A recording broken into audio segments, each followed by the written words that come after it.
بسم اللہ الرحمن الرحیم۔ وہ تین اعمال جن کا ثواب مرنے کے بعد بھی جاری رہتا ہے۔ کیا آپ ایسا عمل کرنا چاہتے ہیں جو آپ کی وفات کے بعد بھی آپ کے نامہ اعمال میں نیکیاں لکھواتا رہے؟ نبی کریم صلی اللہ علیہ وآلہ وسلم نے صرف تین اعمال بتائے ہیں جن کا ثواب موت کے بعد بھی جاری رہتا ہے۔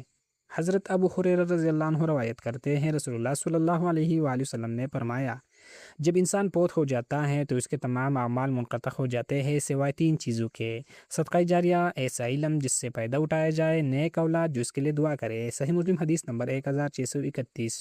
یہ تین اعمال انسان کے انتقال کے بعد بھی اس کے لیے ثواب کا ذریعہ بنتے رہتے ہیں۔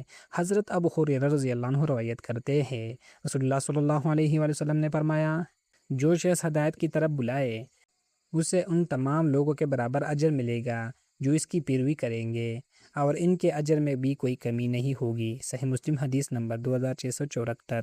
لوگوں تک دین کا صحیح علم پہنچانا مسلسل اجر کا ذریعہ بن سکتا ہے۔ حضرت عثمان بن عفان رضی اللہ عنہ روایت کرتے ہیں، رسول اللہ صلی اللہ علیہ وآلہ وسلم نے فرمایا، جو شخص اللہ کی رضا کے لیے مسجد بنائے، اللہ اس کے لیے جنت میں ویسا ہی ایک گھر بنا دیتا ہے۔ صحیح البخاری حدیث نمبر 450۔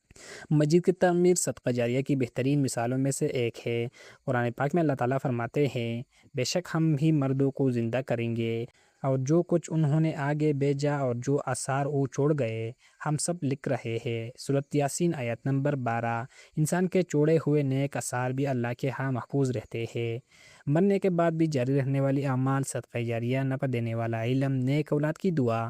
آج ہی ایسا عمل شروع کرے جس کا ثواب آپ کی وفات کے بعد بھی جاری رہے۔ اے اللہ ہمیں ایسے نیک اعمال کی توفیق عطا فرما جن کا ثواب ہماری وفات کے بعد بھی جاری رہے، اور ہمیں صدقہ جاریہ، نفع دینے والا علم اور نیک اولاد عطا فرما۔ آمین۔